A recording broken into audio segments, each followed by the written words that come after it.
Hello everyone, स्वागत है दोस्तों आपका मेरे चैनल पे। मैं प्रशांत कुमार शुक्ला, एडवोकेट। साथियों, आज के वीडियो में हम लोग बात करेंगे इलाहाबाद हाई कोर्ट का एक और इम्पॉर्टेंट लेटेस्ट जजमेंट के बारे में जो हाल ही के दिनों में आया है। और साथ ही साथ सबसे ज़्यादा लोगों की क्वेरी ये रहती है कि जो आर्य समाज से जो वो शादी करते हैं तो क्या वो शादी वैलिड है कि नहीं। इससे पहले भी ऑलरेडी बहुत सारे सुप्रीम कोर्ट के एक लेटेस्ट जजमेंट भी आए थे और हाल ही में एक और जजमेंट आया है। और जो आप लोगों की क्वेरी है कि आर्य समाज या किसी रजिस्ट्रार से कोई रजिस्टर्ड शादी क्या वो वैलिड है कि नहीं, इसी से रिलेटेड ये एक इम्पोर्टेंट जजमेंट है। वीडियो शुरू करने से पहले अगर आप मेरे चैनल में पहली बार है, चैनल को जरूर सब्सक्राइब करिए, लाइक करिए, शेयर करिए, कमेंट करना तो मत भूलिएगा। चलिए शुरू करते हैं। इलाहाबाद हाईकोर्ट का ये एक लेटेस्ट जजमेंट था जिसमें आर्य समाज यानी रजिस्ट्रार के प्रमाण पत्र से हिंदू विवाह सिद्ध नहीं होता, जबकि सप्तपदी या अन्य संस्कार जरूर दर्शाने चाहिए। इलाहाबाद हाईकोर्ट का एक लेटेस्ट जजमेंट था जहां आर्य समाज मंदिर या हिंदू विवाह रजिस्ट्रार द्वारा जारी विवाह प्रमाण पत्र अपने आप में पक्षों के बीच एक विवाह को सिद्ध नहीं करता है। विवाह के जो तथ्य होते हैं उनको दावा करने वाले ये दर्शाने वाले साक्ष्य या गवाह प्रस्तुत करने चाहिए कि हिंदू विवाह अधिनियम 1955 की धारा 7 के तहत हिंदू विवाह की जो सप्तपदी या अन्य संस्कार और रीति रिवाज किए गए थे। जो ये मामला था कि अपील करते एक नाबालिग थी, जब उसे प्रतिवादी पास ले जाया गया तो जो लखनऊ में अपने निवास पर अपने धार्मिक प्रवचन देने वाला एक गुरु था। उसके पिता को छोड़कर परिवार के सभी सदस्य गुरु में विश्वास करते थे, जो प्रवचन के बाद कुछ विशिष्ट प्रसाद देते थे जिससे लोग सामान्य चेतना में खो देते थे। ये भी आरोप लगाया गया कि प्रतिवादी ने अपीलकर्ता की मां और अपीलकर्ता के साथ कुछ दस्तावेज देने के बहाने उसे बुलाया और 5/8/2009 को जब अपीलकर्ता केवल 18 वर्ष 12 दिन की थी, प्रतिवादी ने अपीलकर्ता के पिता को बुलाया और उन्हें सूचित किया कि 2009 यानी कि 5/7/2009 को अपीलकर्ता से विवाह किया था और 3/8/2009 को उन्होंने विवाह पंजीकृत कराया था। प्रतिवादी के खिलाफ धारा 419, 420, 496 आईपीसी के तहत पुलिस में शिकायत दर्ज की गई थी।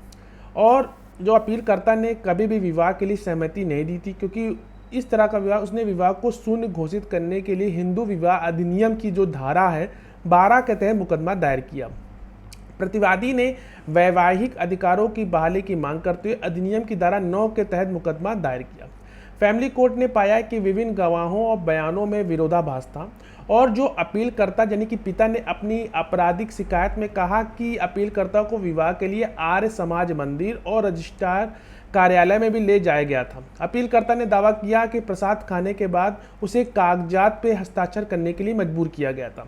फैमिली कोर्ट ने पाया अगर प्रसाद लेने के बाद अपीलकर्ता को कुछ गड़बड़ महसूस हुई तो कोई मेडिकल जांच नहीं की और आर्य समाज मंदिर और रजिस्ट्रार कार्यालय दोनों ही एकांत स्थान नहीं थे जहां प्रतिवादी जबरदस्ती कुछ भी करवा सकता था।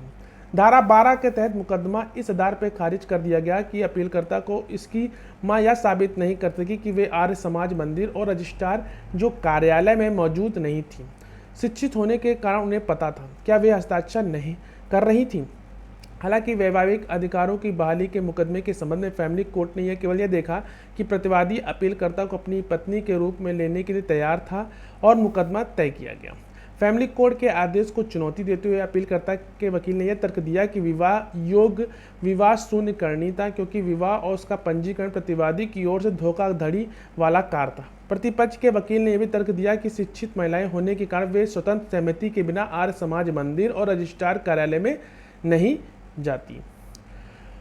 फिर कोर्ट ने यह भी कहा कि हिंदू विवाह रजिस्ट्रार द्वारा जारी प्रमाण पत्र केवल आर्य समाज मंदिर द्वारा जारी प्रमाण पत्र पर निर्भर करता है और उसमें हिंदू रीति रिवाज के अनुसार विवाह का कोई प्रदर्शन नहीं दर्शाया गया।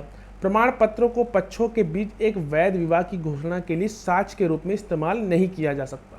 न्यायालय ने माना कि पक्षों के बीच कोई विवाह नहीं हुआ था, क्योंकि हिंदू विवाह के लिए आवश्यक प्रथागत संस्कारों और समारोह के रूप में एक वैध विवाह की पूर्व शर्तें कभी भी नहीं निभाएगी। उक्त प्रमाण पत्रों को कानून की दृष्टि में कोई महत्व नहीं, वे स्वयं ऐसे विवाह को साबित नहीं करते। इसके साथ ही वैवाहिक अधिकारों की बहाली का मुकदमा को खारिज कर दिया गया। तो यह एक इम्पॉर्टेंट जजमेंट जो हाल ही के दिनों में इलाहाबाद हाई कोर्ट का आया है, जिसमें यह इम्पॉर्टेंट बात आई कि आर्य समाज या रजिस्ट्रार के प्रमाण पत्र से हिंदू विवाह सिद्ध नहीं होता है।